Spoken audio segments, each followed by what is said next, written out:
Bismillahirrahmanirrahim. Alhamdulillahirabbil alamin. Allahumma shalli wa sallim ala sayyidina Muhammad wa ala alihi wa sahbihi ajmain.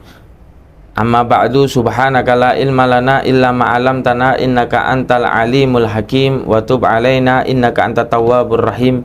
Alhamdulillah, saat ini kita kembali bersama-sama membaca sejarah dari idola kita baginda Nabi Muhammad sallallahu alaihi wasallam di dalam kitab Khulasatul Nurul Yakin yang nomor 31.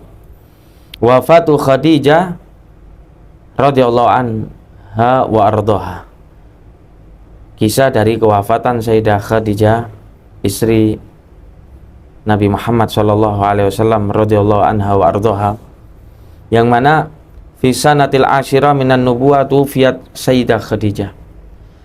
Ketika masuk di tahun yang ke-10 dari kenabian, yaitu Nabi Muhammad SAW di usia 50 tahun tepatnya, tufiyat Sayyidah Khadijah radhiyallahu anha wa ardhaha, meninggal dari istri Nabi Muhammad SAW, Sayyidah Khadijah.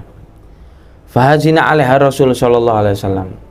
Rasul sallallahu alaihi wasallam sangat sedih atas berita ini, husnan syadidan, mengalami kesedihan yang sangat-sangat sedih. Li'anha kanat tuhibbu, karena Sayyidah Khadijah benar-benar cinta kepada Nabi Muhammad sallallahu alaihi wasallam. Tidak hanya sekedar cinta, wa tamna'u anhu adha Quraisy, dan beliaulah yang menghalangi, yang membela Nabi Muhammad sallallahu alaihi wasallam ya dari gangguan-gangguan orang kafir Quraisy. Bagaimana tidak sedih Rasulullah sallallahu alaihi wasallam saat itu, sehingga Rasulullah SAW bersabda, amanat bi hina kafara bin nas. Sayyidah Khadijah yang pertama kali beriman, percaya kepadaku. Pada saat itu manusia tidak ada yang percaya kepadaku. Wa saddaqatni hina kadzabanin nas. Sayyidah Khadijah lah yang pertama kali menerima kebenaran apa yang telah aku sampaikan, apa yang telah aku bawa. Sedangkan banyak manusia mendustakan apa yang telah aku ajarkan dan aku bawa. Wa asyraqatni fi maliha hina harramanin nas.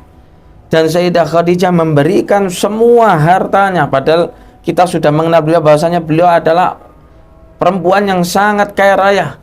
Diberikan, dihabiskan hartanya untuk perjuangan Nabi Muhammad SAW. Pada saat itu manusia tidak ada yang memberi Nabi Muhammad SAW. Betapa mulianya Sayyidah Khadijah radhiyallahu anha wa ardhaha, wa razaqani Allahu waladaha, dan Allah memberikan kepadaku, mengkaruniakan kepadaku keturunan dari Sayyidah Khadijah, yang mana kita telah memahami bahasanya 7 dari putra-putri Nabi Muhammad SAW, yang mana mohon maaf dari 6 itu diuji Nabi Muhammad SAW oleh Allah SWT, diambil dahulu oleh Allah Subhanahu wa taala, kecuali 1, yaitu Sayyidah Fatimah, putri yang mulia dari ayah yang paling mulia radhiyallahu anha wa ardhaha. Beliau merupakan putri kesayangan Nabi Muhammad SAW, dan beliau memiliki ibunda yang bernama Sayyidah Khadijah radhiyallahu anha. Sehingga dari Sayyidah Fatimah, putri dari Nabi Muhammad yang mempunyai ibunda Sayyidah Khadijah, mempunyai keturunan, memiliki keturunan Sayyidina Hasan wal Husain, sehingga sampai sekarang ahlul bait Nabi Muhammad sallallahu alaihi wasallam. Inilah dari sebagian kisah, sekelumit dari kisah Sayyidah Khadijah radhiyallahu anha wa ardhaha. Fatazawwaja ba'da wafatiha bi Saudah ba'da an tufiya anha zawjuha. Ketika Nabi Muhammad SAW ditinggal oleh Sayyidah Khadijah, yang mana kurang lebih Nabi Muhammad menikah dengan Sayyidah Khadijah di usia 25 tahun, dan di usia 50 tahun Nabi Muhammad SAW di sana wafatlah Sayyidah Khadijah. Maka kurang lebih 25 tahun Nabi Muhammad menjalani rumah tangga bersama Sayyidah Khadijah, yang senantiasa Sayyidah Khadijah mengenal Nabi Muhammad SAW, berumah tangga dengan Nabi Muhammad SAW, mulai dari Nabi Muhammad belum diangkat menjadi Nabi dan menjadi Rasul. Sehingga dari hal itu 25 tahun lamanya Sayyidah Khadijah terus membantu, terus membela, terus menghibur dengan apa yang dialami Nabi Muhammad SAW pada saat itu, dari segi cacian, teroran, ancaman yang datangnya dari orang-orang kafir Quraisy. Dari sini hadirin, ketika beliau meninggal dunia, maka Allah Subhanahu wa taala memerintahkan Nabi Muhammad SAW untuk menikah dengan Sayyidah Saudah, yang mana Sayyidah Saudah benar-benar beriman kepada Allah dan beriman kepada Rasul, dan rela meninggalkan kerabat-kerabatnya, keluarganya yang tidak beriman kepada Allah dan Rasul sallallahu alaihi wasallam. Wa ba'da syahri aqada ala Aisyah binti Abi Bakar As-Siddiq.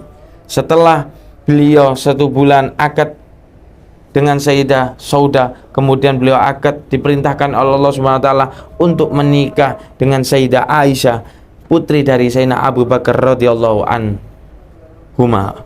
Wahya fi sab'ati min umuriha. Pada saat itu Sayyidah Aisyah di usia 7 tahun. Walam yatazawwad bikron ghairaha.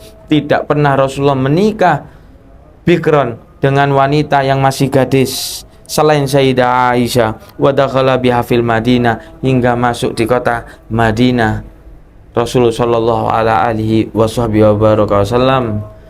Dari sini hadirin, betapa luar biasanya perjuangan Sayyidah Khadijah dengan Nabi Muhammad SAW. Dan ketika Rasulullah SAW diperintahkan menikah oleh Allah dengan yang bernama Sayyidah Saudah, kemudian Sayyidah Aisyah, itulah bukan dari keinginan Nabi Muhammad SAW. Semua yang diperintahkan oleh Allah Subhanahu wa taala pasti dijalani oleh Nabi Muhammad SAW, dan semua yang dikerjakan oleh Nabi Muhammad SAW itu merupakan bentuk perintah dari Allah Subhanahu wa taala. Wa ma yantiqu anil hawa in huwa illa wahyu yuha. Tidaklah Rasul sallallahu alaihi wasallam menyebutkan suatu perkara kecuali di sanalah pasti ada wahyu dari Allah Subhanahu wa taala. Maka dari itu sangat-sangat disayangkan kepada kita semuanya apabila kita tidak mengerti sejarah-sejarah Nabi Muhammad SAW.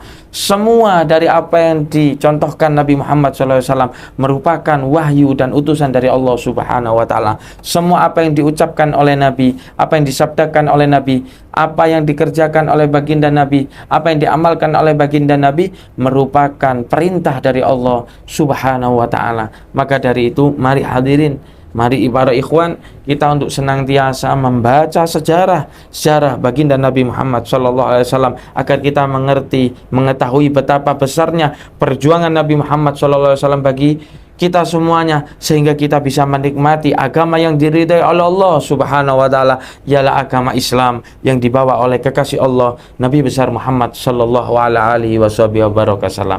Mudah-mudahan kita semakin menambah rasa cinta kita kepada Nabi Muhammad, sehingga kita bisa mutabaah dengan apa yang diajarkan oleh Nabi Muhammad sallallahu alaihi wasallam, bisa cinta kepada ahlul baitnya, keluarga Nabi Muhammad SAW, para habaib, kemudian cinta kepada para sahabatnya, dan cinta kepada siapa yang mengikuti ajaran Nabi Muhammad SAW. Amin ya rabbal alamin. Wa sallallahu ala sayyidina Muhammad wa ala alihi wasallam. Walhamdulillahi rabbil alamin.